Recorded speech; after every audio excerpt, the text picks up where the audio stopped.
Et si on parlait de Star Wars? Après tout, c'est pas un sujet hyper récurrent sur YouTube ou sur internet en général. Si? Non? Si? Je sais pas. Bon, ok, il y a beaucoup de choses sur Star Wars par ici, mais de mon côté, il me reste encore pas mal de choses à dire. Et non content de parler de cet univers qui n'a plus aucun secret pour personne, j'ai envie de me pencher sur un détail en particulier, quelque chose d'unique dans cette saga cinématographique de 312 films, quelque chose qui m'a frappé quand j'ai revu récemment tous les films à la suite. Cette chose, on la retrouve dans Rogue One, A Star Wars Story, et il s'agit de la manière qu'a le film de mettre en avant le mal comme aucun Star Wars ne l'avait fait auparavant. Du coup, commençons.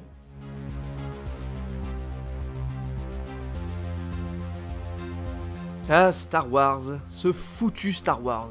Il en aura fait couler de l'encre depuis son rachat par Disney. En tout cas, s'il y a bien une chose qui a majoritairement mis tout le monde d'accord, c'est Rogue One. Je ne sais pas si vous connaissez John Knoll, mais cet homme, superviseur des effets spéciaux chez ILM, possède un Oscar des meilleurs effets visuels pour le film Pirates des Caraïbes, 3e du nom.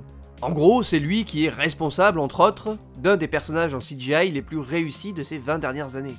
En plus de ça, il est le créateur d'Adobe Photoshop avec son frère Thomas Knoll. Mais non content d'avoir déjà un CV extraordinaire, il est également à l'origine de la trame principale de Rogue One. C'est durant le tournage de La Revanche des Sith qu'il va se dire « Et si cette petite phrase qu'on aperçoit dans le texte déroulant d'Un Nouvel Espoir était développée pour en faire un bon film de casse à l'ancienne ?» Il en parle à George Lucas, qui n'est pas emballé par l'idée, mais gardera espoir et retentera sa chance des années plus tard, après le rachat de la franchise par Disney et donc le changement de direction. Et dans cette nouvelle ère Star Wars, l'idée prend. Kathleen Kennedy, nouvelle présidente de Lucasfilm, est emballée par la trame. Et c'est comme ça que naît le premier spin-off cinématographique en images réelles de la saga Star Wars.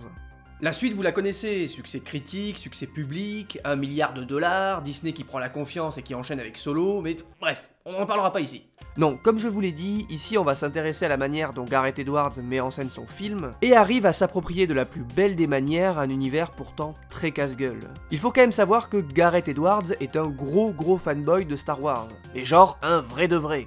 Et pourtant il n'est pas tombé dans le piège d'Abrams et a réellement réussi à récupérer du vieux pour faire du neuf. Il a réussi à reprendre des éléments ultra iconiques qu'on connaît toutes et tous, fans de Star Wars ou non, et il a réussi à leur apporter quelque chose de nouveau. Là où nous spectateurs, on n'en attendait plus rien car c'était tellement gravé dans notre imaginaire collectif que ça ne pouvait pas être autre chose que ce que c'était déjà.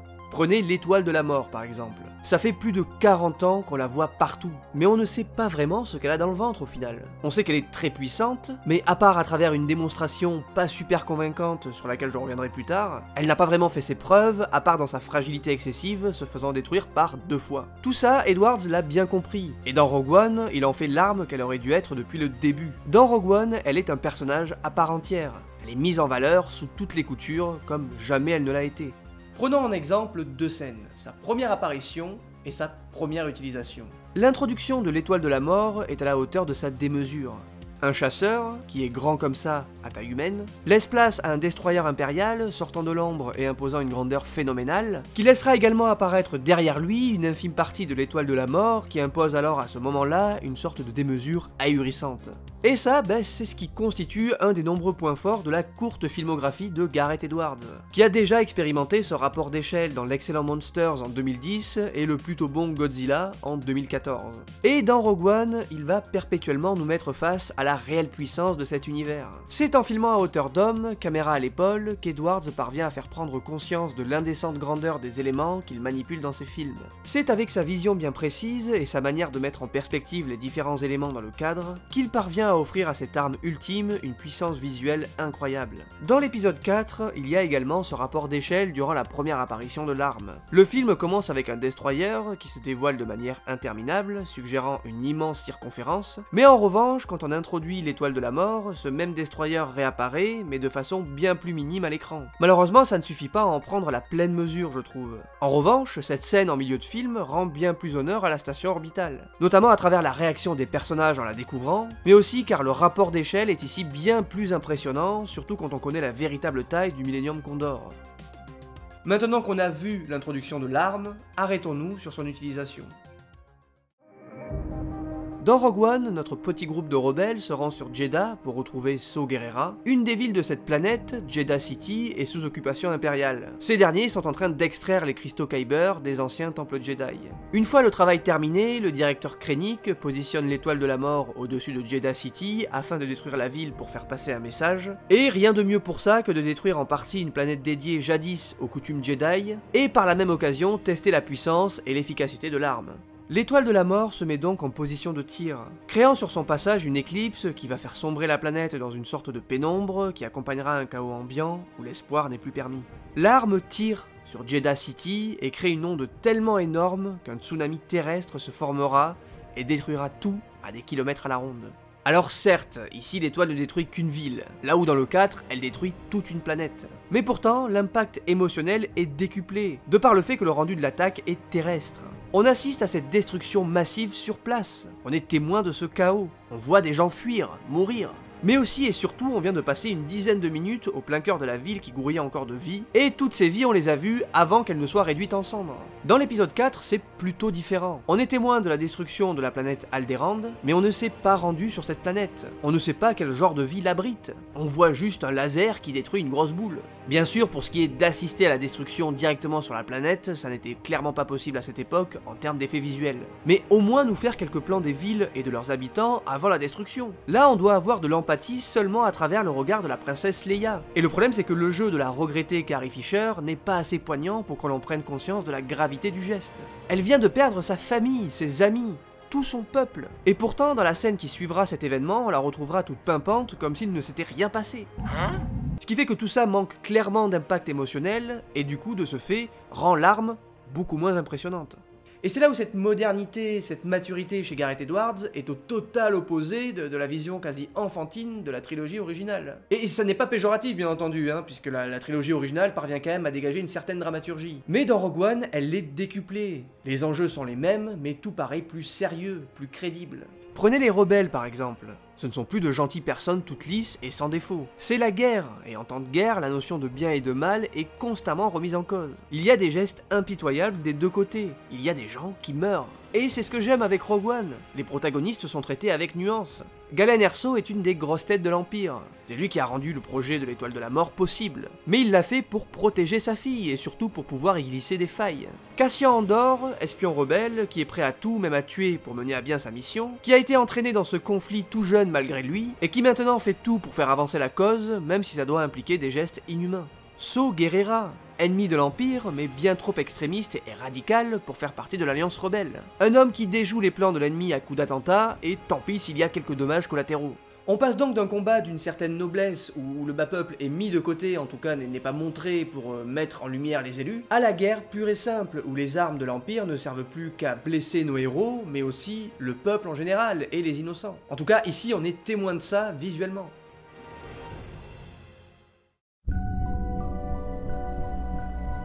C'est la guerre que Gareth Edwards met en scène, en reprenant les pires moments de notre histoire. Il suit ces personnages de très près, presque comme un documentaire, et on assiste, à hauteur d'homme, à la puissance d'un empire implacable. C'est la première fois dans un Star Wars qu'on se retrouve sur un champ de bataille. Et même si j'adore la prélogie, je parle d'un vrai champ de bataille. Tous ces personnages ont été créés dans un but précis, se battre sur ce champ de bataille, et dans un enchaînement de bravoure, se sacrifier pour la cause. On a un groupe qui est là pour faire son job, et pas pour jouer les héros. Les héros, ils sont là, on les connaît. Mais c'est vraiment intéressant de faire un film pour dire « Eh, les héros ils sont là, parce que eux là, dont vous vous foutez, ils ont fait le job ». On a affaire à des personnages d'une sobriété bienvenue, et tout le film va aller dans ce sens. Il est à la fois spectaculaire et très élégant. Mais pour en revenir au titre de la vidéo, le vrai point fort du film pour moi, c'est la représentation de l'Empire, qui n'a jamais été aussi impitoyable et qui voit son machiavélisme sublimé par la mise en scène d'Edwards. Le traitement de l'étoile de la mort, ça on l'a vu, l'ajout d'une unité d'élite Stormtrooper qui bordelle à une classe totalement folle, le directeur Krennic qui ajoute un certain sadisme à ses décisions et qui n'est pas qu'un simple chef de guerre, s'offrant le luxe d'être aussi un véritable psychopathe. Oh, it's beautiful. Et tout simplement les décisions de l'Empire, qui n'ont jamais réellement été aussi dures dans la trilogie originale. Ici on enlève un père à sa famille, on met en place des camps de travaux forcés, on vole les ressources d'une planète avant de s'en débarrasser. Bref, un empire impitoyable que le réalisateur retranscrit avec brio, en s'offrant même le luxe de mettre en scène le plus grand méchant de l'histoire du cinéma, Dark Vador. Gareth Edwards a réellement mis tout l'amour qu'il portait envers Star Wars dans les scènes de Vador. Dans ces deux scènes, on sent que c'est le fan qui parle avant tout. Mais malgré cette excitation palpable qu'il a dû ressentir à mettre en scène le personnage iconique par excellence, beaucoup de pression et de stress ont dû accompagner cette joie. Mais Edwards a su garder la tête froide et ne bombarde pas le film avec la présence du personnage, même si la tentation fut grande, j'imagine. Il a même avoué qu'il l'a fait apparaître au bout d'1 heure de film, car s'il l'avait fait apparaître avant, les gens n'auraient voulu voir que lui.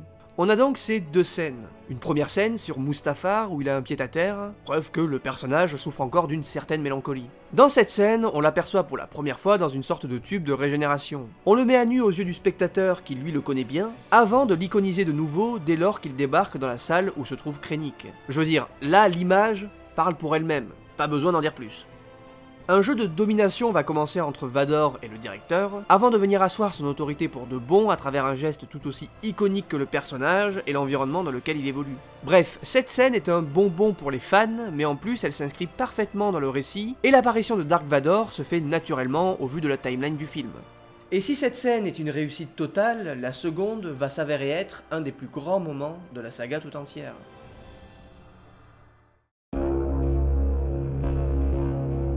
Nous sommes en fin de film, les plans sont aux mains des rebelles, mais l'Empire aborde le vaisseau de ces derniers qui vont alors comprendre que le prix à payer pour cette information sera terrible. Une épaisse fumée noire vient envahir la pièce sous les yeux des soldats rebelles terrifiés par l'atmosphère. Dès lors, une respiration bien connue vient titiller nos oreilles avant que le rouge du sabre laser ne laisse apparaître le mal en personne. A partir de là, Vador, véritable croque-mitaine, va décimer de manière brutale et sans aucune forme de pitié tous ceux qui se trouvent sur son chemin. Dans cette scène, le personnage apparaîtra comme jamais on aurait osé imaginer le voir apparaître. L'icône laisse place au démon, qui va asseoir sa domination sur cet univers et rappeler à toutes et tous pourquoi il est l'antagoniste ultime de ces 50 dernières années. C'est d'ailleurs une évidence aujourd'hui, à tel point qu'on s'en rend même plus compte, mais quand on prend du recul, on peut vraiment prendre la pleine mesure de ce design qui est totalement incroyable. Un design que l'on doit au génie et regretté Ralph McQuarrie, qui est à l'origine de bon nombre de personnages de la trilogie originale et qui continue à inspirer les créateurs de chez Lucasfilm, car c'est à partir d'un de ses croquis qu'est né le droïde K2SO. Mais revenons à l'épilogue. Dans cette scène, Vador ne parvient pas à récupérer les plans. On comprend alors qu'il va se lancer à la poursuite de ce vaisseau, où un des soldats donne les plans à la princesse Leia dans une scène finale qui précède de quelques minutes l'introduction de l'épisode 4. Le lien est fluide, efficace, et conclut un film qui s'offre le luxe de parfaitement s'insérer à la saga, tout en constituant une entité à part entière. En mettant en scène un véritable film de guerre à partir de ce postulat de base très risqué au vu de son utilité, Gareth Edwards parvient à déjouer tous les pronostics et offre à Star Wars une vraie bouffée d'air frais. Il réussit l'exploit, dans une production aussi formatée, de poser son regard sur cette mythologie en offrant au film une fatalité étonnante mais réellement touchante et plus que bienvenue dans un blockbuster de ce calibre. Felicity Jones, quant à elle, parvient à porter seule un film Star Wars sur ses épaules et s'en sort avec les honneurs. Ses compagnons ne sont pas en reste et on va prendre un certain plaisir à suivre tous ces personnages inédits. Ce petit groupe, voué à échouer, mais qui réussit et qui va se sacrifier pour le faire. On ne peut donc qu'affirmer la réussite de ce qui est encore à ce jour la meilleure production Star Wars de l'ère Disney. Je sais que c'est facile de dire ça, mais en même temps, ça reste une évidence. On a un film qui tente des choses et qui parvient à nous raconter une histoire solide à travers une mise en scène respectueuse du matériau de base et surtout hyper maîtrisée. C'est pour ça que je voulais depuis un moment parler de ce film. Même si parler de Star Wars sur YouTube, ça équivaut à pas prendre beaucoup de risques, je vous l'accorde. Mais bon, je voulais me faire plaisir. Et puis c'était surtout l'occasion de revoir cette scène en boucle.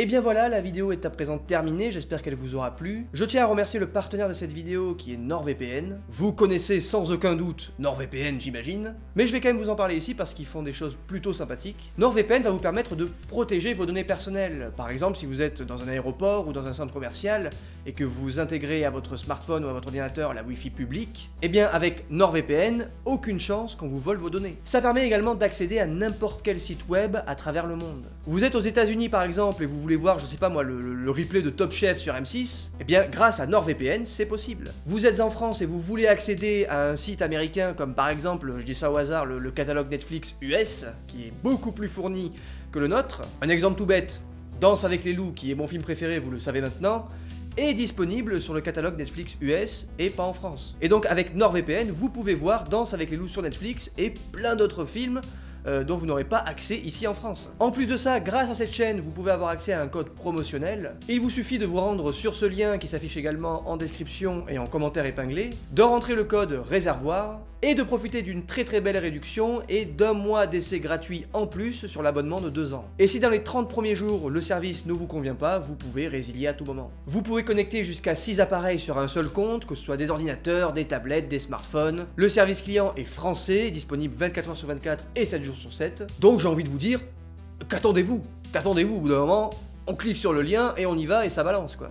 Enfin en tout cas voilà, ce fut un plaisir de faire cette vidéo pour vous, et un plaisir également de pouvoir compter sur des partenaires qui vont dorénavant sponsoriser mes vidéos, ce qui est assez fou quand même. C'est quelque chose que je vais faire de plus en plus à l'avenir, parce que j'ai beaucoup de projets pour la chaîne, des projets que j'avais laissés de côté parce que je trouvais ça quasiment infaisable, mais grâce à ces partenariats, maintenant tout est possible. Évidemment, je ferai toujours en sorte que les partenariats ne nuisent pas à la qualité des vidéos et à l'ambiance générale que j'essaie de créer pour chaque vidéo. Mais ça va me permettre de pouvoir faire plein de choses, notamment de la fiction. J'ai un premier court-métrage qui est prêt et il me tarde de pouvoir vous le montrer. Et j'ai un second court-métrage beaucoup plus onéreux qui est en cours d'écriture et qui, grâce à des partenaires comme NordVPN, va pouvoir se faire et le projet va pouvoir se concrétiser et ça va être génial quoi. Donc voilà, c'est une bonne opportunité que j'ai saisie, je pense que vous comprenez ça. Et parenthèse fermée, n'hésitez pas à vous abonner à la chaîne, à liker, à commenter et à partager la vidéo. Je vous remercie encore d'être présent sur la chaîne, c'est vrai que là il y a beaucoup de monde maintenant.